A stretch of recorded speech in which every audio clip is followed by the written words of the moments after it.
Kalau kebanyakan band ya tidak bisa bertahan cukup lama. Baru Sumur Jagung sudah bubar ya. Tapi band yang satu ini benar-benar luar biasa bahkan menjadi legenda. Masih terus berkarya dan karyanya masih terus bisa dinikmati. Soneta Group bersama Rhoma Irama ternyata sudah mencapai tahun ke-50. Mau tahu ceritanya? Ini dia.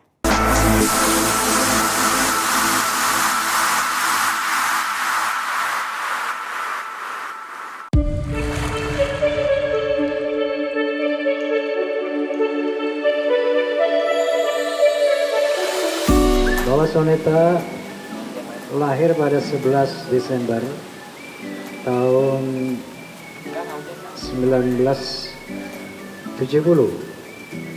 Itu sesuai dengan hari kelahiran saya. Jadi 11 Desember saya jadikan Soneta Group tahun 70. Kemudian pada 13 Oktober 73 Soneta Group saya deklarasikan sebagai The Voice of Muslim, sebagai The Sound of Muslim. Dan ketika saya mengikuti acara WOMED, World Music and Dance di Jepang, ada seorang profesor, seorang rektor dari Tokyo University yang bertanya kepada saya tentang lagu-lagu saya, kenapa banyak memuat lirik-lirik sosial dan religi. Dari situlah keluar statement saya yang sampai saat ini saya gunakan sebagai motto. Music is not just for fun, but it has a responsibility to Allah and human beings. Inilah yang sampai sekarang saya gunakan untuk mengingatkan diri saya, untuk mengingatkan Soneta Group bahwa musik ada pertanggungjawaban jawab kepada Tuhan. Musik memiliki pertanggung jawab kepada manusia. Karena the power of music bisa merubah karakter, bisa merubah kelakuan manusia. Jadi ada pertanggung jawab kelak kepada Allah dan pertanggung jawab di hadapan manusia. Nah, ini yang menjadi motto kami Soneta.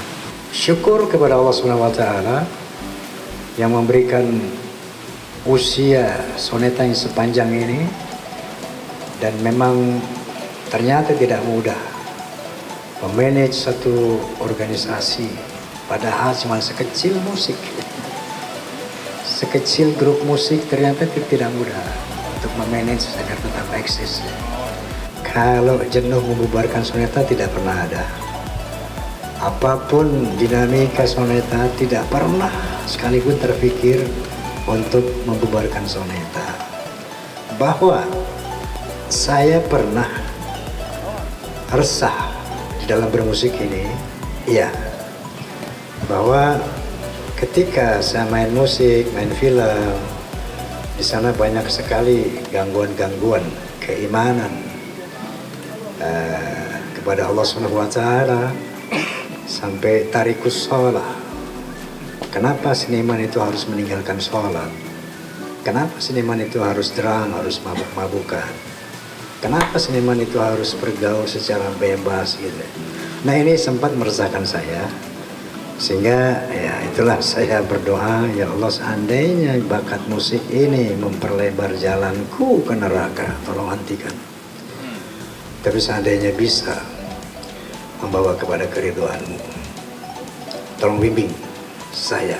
Itu kira-kira pernah keresahan ya di dalam bermusik ini. Tetapi itu kira-kira sebelum 13 Oktober 73 ya, sebelum saya deklarasi Soneta sebagai The Voice of Muslim. Nah, memang ada keresahan itu, tapi saya berdoa sama Allah, kalau memang hanya bermaksiat-maksiat, oke, sampai sini saja ya Allah, gitu, jangan dilanjutkan.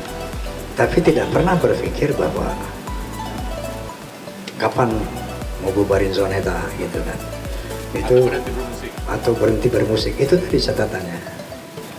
Bahwa seandainya harus bergelimang dengan berbagai macam kemaksiatan, oke, saya cabut ya, dengan izin Allah tentunya, seperti itu. Oke, Soneta. Salah satu dinamika ya bahwa kita pernah menjadi grup yang dicekal gitu kan. Gak bisa muncul di TV 11 tahun. Kemudian juga dipersulit dalam melakukan live konser, pentas-pentas musik. Kemudian pernah juga dilemparin batu ketika misalnya pertama saya mengucapkan Assalamualaikum yang pertama kali di pentas musik. Itu di Ancol. Saat itu nggak ada Assalamualaikum diucapkan di panggung musik. Oleh karena itu ketika saya Bismillah saya ucapkan Assalamualaikum warahmatullahi wabarakatuh. Hujan sendal itu waktu itu.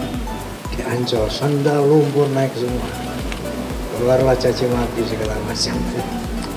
Itu kemudian ketika ini dukanya ya ketika terjadi konfrontasi rock sama dangdut.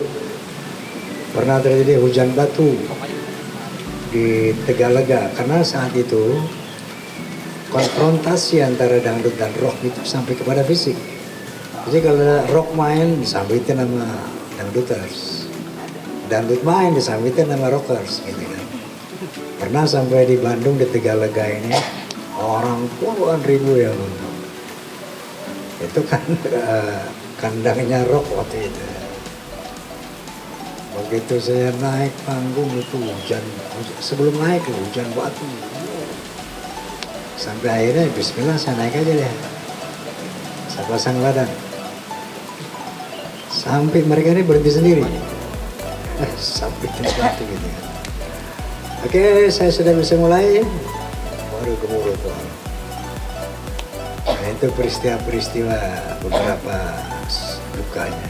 Kemudian 50 tahun apa arti buat saya? Saya harus meningkatkan syukur saya. Kalau saya ingin meminjam kata-kata Nabi Sulaiman alaihissalam ketika beliau ditanya tentang kejayaannya, kekayaannya, istananya, beliau menjawab apa? Hadza min fadli Rabbi. Ini adalah anugerah Tuhanku liyabluwani untuk mengujiku. Apakah aku termasuk orang yang bersyukur atau orang yang kufur? 50 tahun eksistensi Soneta itu satu anugerah yang buat seorang seniman itu luar biasa. Nah inilah seperti Nabi Sulaiman alaihissalam tadi bilang, ini ujian. Apakah kita bersyukur atau kita ingkar?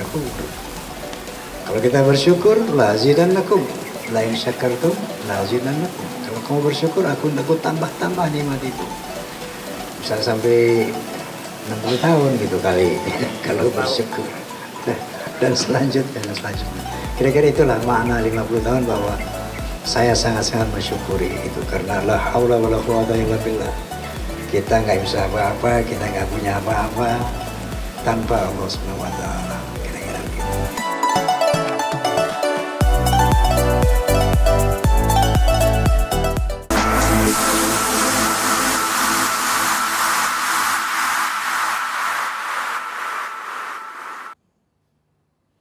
Memang luar biasa ya sang legenda. Nah mudah-mudahan kita bisa menikmati lagi karya-karya mereka dan terus menikmati karya mereka. Oke, masih ada lagi dari selebriti Indonesia lainnya. Jadi tetap bersama kami di Selebriti.